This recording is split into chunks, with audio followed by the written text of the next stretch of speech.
Gênesis capítulo 41. O sonho do faraó. 2 anos inteiros se passaram e o faraó sonhou que estava em pé na margem do rio Nilo. Em seu sonho, viu 7 vacas gordas e saudáveis saírem do rio e começarem a pastar no meio dos juncos. Em seguida, viu outras 7 vacas saírem do Nilo.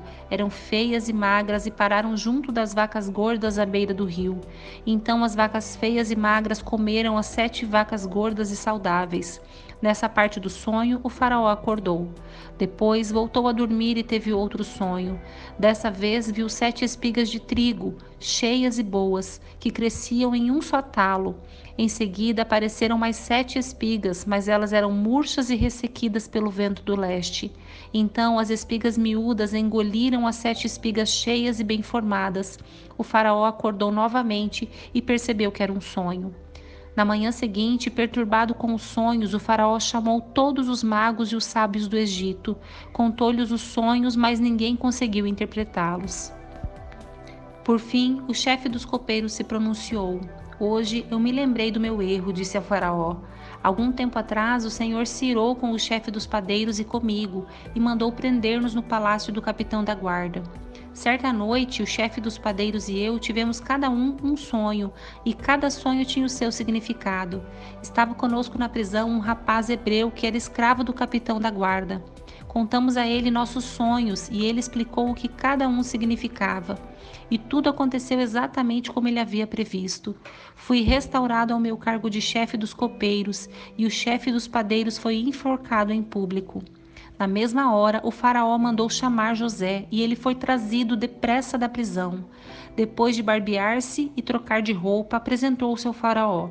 Disse o faraó a José: tive um sonho esta noite e ninguém aqui conseguiu me dizer o que ele significa.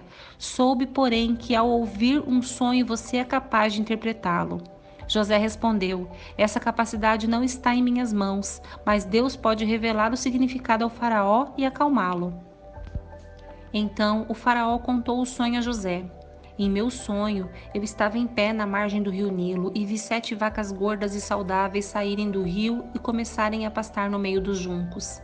Em seguida, vi saírem do rio 7 vacas feias e magras que pareciam doentes.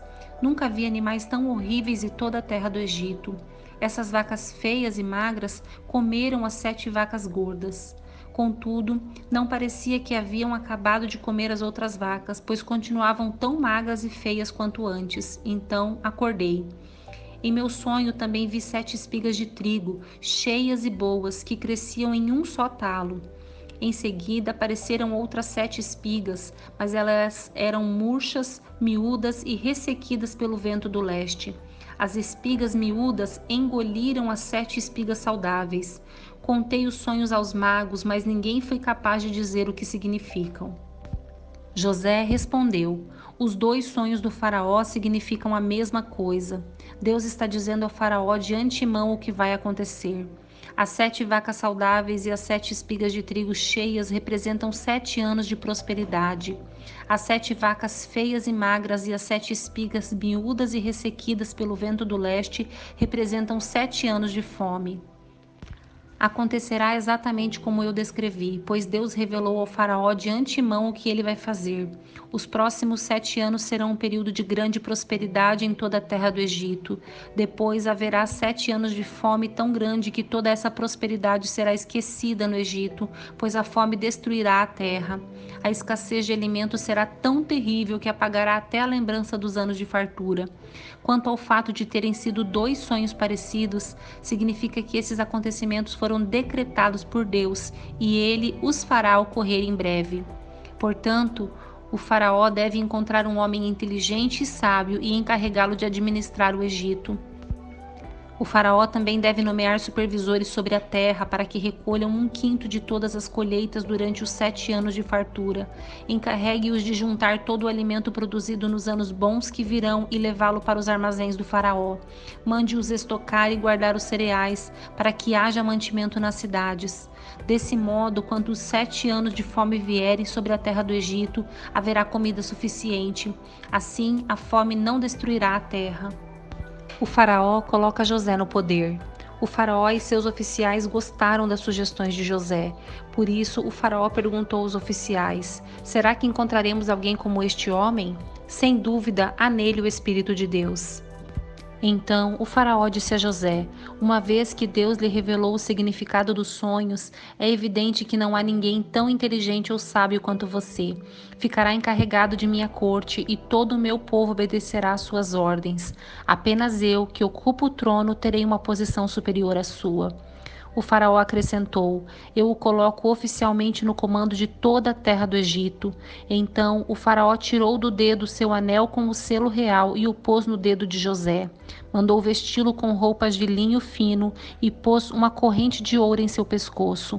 Também o fez andar na carruagem reservada para quem era o segundo no poder, e por onde José passava gritavam-se: ordem, ajoelhem-se.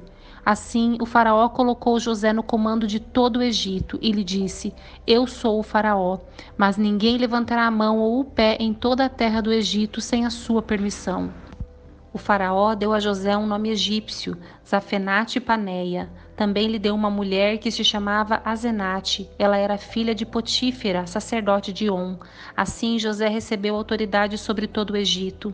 Tinha 30 anos quando começou a servir na corte do faraó, o rei do Egito. Depois de sair da presença do faraó, José foi inspecionar toda a terra do Egito. Como previsto, durante 7 anos a terra produziu fartas colheitas.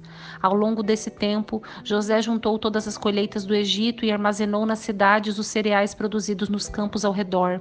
Armazenou uma quantidade imensa de cereais, como a areia do mar.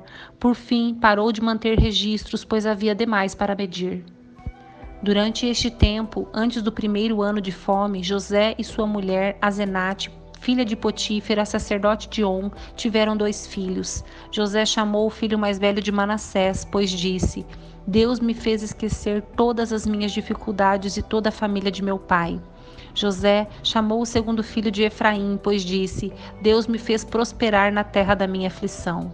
Por fim, terminaram os 7 anos de colheitas fartas em toda a terra do Egito, e começaram os 7 anos de fome, como José havia previsto. A fome também afetou as regiões vizinhas, mas havia alimento de sobra em todo o Egito. Depois de algum tempo, porém, a fome também se espalhou pelo Egito. Quando o povo clamou ao faraó para que lhe desse alimento, ele respondeu a todos os egípcios: dirijam-se a José e sigam as instruções dele. Quando faltou alimento em toda parte, José mandou abrir os armazéns e vendeu cereais aos egípcios, pois a fome era terrível em toda a terra do Egito. Gente de todos os lugares iam ao Egito comprar cereais de José, pois a fome era terrível no mundo inteiro. Gênesis capítulo 42. Os irmãos de José vão ao Egito. Quando Jacó soube que no Egito havia cereais, disse a seus filhos: por que vocês estão aí parados, olhando uns para os outros? Ouvi dizer que há cereais no Egito. Desçam até lá e comprem cereais em quantidade suficiente para nos mantermos vivos. Do contrário, morreremos. Então, os 10 irmãos mais velhos de José desceram ao Egito para comprar cereais. Mas Jacó não deixou Benjamim, o irmão mais novo de José, ir com eles, pois tinha medo de que algum mal lhe acontecesse. Os filhos de Jacó chegaram ao Egito junto com os outros para comprar mantimentos, porque também havia fome em Canaã. Uma vez que José era governador do Egito e o encarregado de vender cereais a todos, foi a ele que seus irmãos se dirigiram. Quando chegaram, curvaram-se diante dele com o rosto no chão. José reconheceu os irmãos de imediato, mas fingiu não saber quem eram e lhes perguntou com aspereza: de onde vocês vêm? Da terra de Canaã, responderam eles. Viemos comprar mantimentos. Embora José tivesse reconhecido seus irmãos, eles não o reconheceram. José se lembrou dos sonhos que tivera a respeito deles muitos anos antes e lhes disse: vocês são espiões, vieram para descobrir os pontos fracos de nossa terra. Não, meu senhor, responderam eles. Seus servos vieram apenas para comprar mantimentos. Somos todos irmãos, membros da mesma família. Somos homens honestos, meu senhor, e não espiões. Mas José insistiu: são espiões sim, vieram para descobrir os pontos fracos de nossa terra. Eles disseram: Senhor, na verdade, nós, seus servos, éramos 12 irmãos, todos filhos de um homem que vive na terra de Canaã. Nosso irmão mais novo está em casa com o pai, e um de nossos irmãos já não está conosco. José, porém, continuou a insistir: Como eu disse, vocês são espiões. Mas há uma forma de verificar sua história.